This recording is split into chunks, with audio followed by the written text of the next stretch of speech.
अस्सलाम वालेकुम प्यारे भरावों, कैसे हो? मैं उम्मीद करता हूँ सारे अल्लाह के फजल करम नाल ठीक हो। सो मैं अज वत बुढ़े दिनों तो बाद फखरे कर ला यूट्यूब चैनल हाजिर होया एक नवा जुगाड़ लैके तुहाडे वास्ते वेखे ने जी।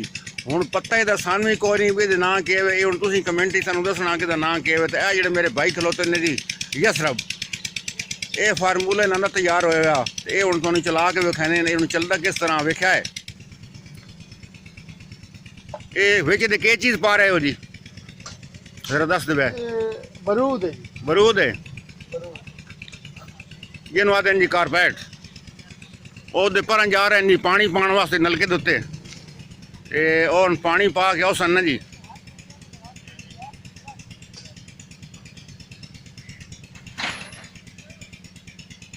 ये है हुण उन्हें पाया जी पानी हुण पानी पा के आ रहे हैं।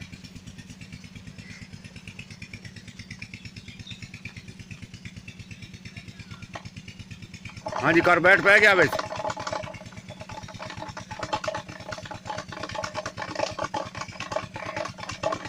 फार्मूला थोड़े सामने यसरब भरा तैयार कर रहे हैं जी। ये तुहानू चला के विखाने कि किस तरह चलता और किस तरह इस्तेमाल करना तुहानू सारा पता लग गया सी।